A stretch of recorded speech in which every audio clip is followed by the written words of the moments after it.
Peterson used to be my hero. I remember listening to his early podcasts, lectures, and videos thinking, man, this is the smartest guy I've ever heard. He's pulling together ideas from history, philosophy, psychology, and science in ways that I'd never heard before. His words just made a lot of sense to me. The short version of the story is that over the last maybe 2 years, I've just completely stopped watching his videos. I think this is for two main reasons.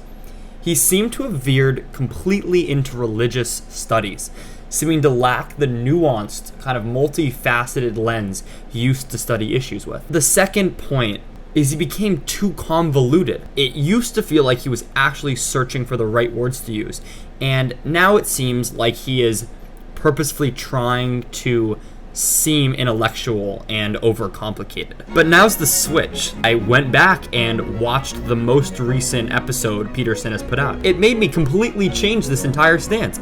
You're pulling elements from neuroscience, psychology, and mythology to make these informed, arguments and answer questions around consciousness and meaning and religion. All of those preconceived notions I had about the religious aspects and the overcomplicated nature of the way you were speaking were completely wrong.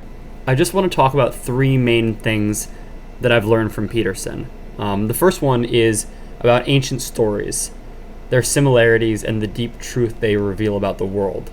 It was not until watching Peterson's early lectures that I realized the immense knowledge that ancient civilizations had. I kind of viewed them as, yes, able to run their own civilization, but in some ways like deeply unsophisticated.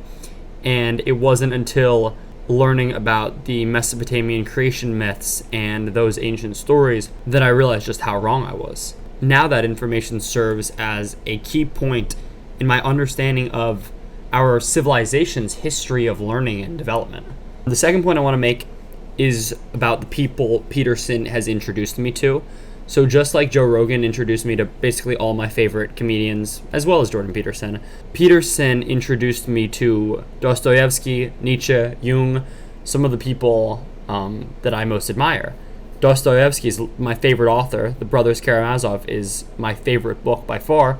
And without Peterson, I never would have learned about those. So sometimes people can add a lot of value just by who they introduce you to.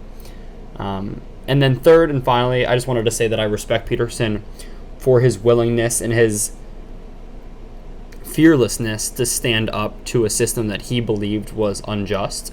So I'm not arguing that, his case was right even. I just respect the fact that he noticed something was unjust in his mind, and instead of backing down and submitting to it, he stood up and spoke out fearlessly. It's one of the key ways that we can preserve democracy, preserve a good society, is by speaking out when there is a system that is unjust.